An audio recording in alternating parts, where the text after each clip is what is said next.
জিজ্ঞেস করা হয় নিজের তারুণ্য ফিরে পেলে তিনি কি করতে চান, আমার ধারণা তার জবাব হবে মূলত অতীতের ভুলগুলো। একজন মানুষ জীবনে আল্লাহ সুবহানাহু ওয়া তাআলার কাছ থেকে বড় যে কয়েকটি নিয়ামত লাভ করে, তারুণ্য তার মধ্যে অন্যতম। এটা এমন একটা সময় যখন চোখে লেপ্টে থাকে বাহারি রঙিন চশমা, আর সেই চশমার ভেতর দিয়ে পুরো দুনিয়াকে মনে হয় খেলনার বিষয়বস্তু। চারপাশকে জয় করবার, ভেঙে চুরমার করে দেওয়ার আর উল্টে পাল্টে দেওয়ার অদম্য নেশার জীবন হলো তারুণ্য।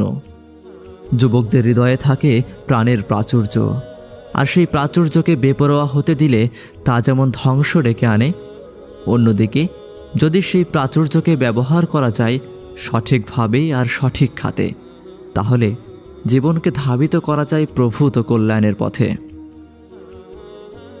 একজন বৃদ্ধ লোককে যদি জিজ্ঞেস করা হয় নিজের তারুণ্য ফিরে পেলে তিনি কি করতে চান, আমার ধারণা তার জবাব হবে মূলত অতীতের ভুলগুলো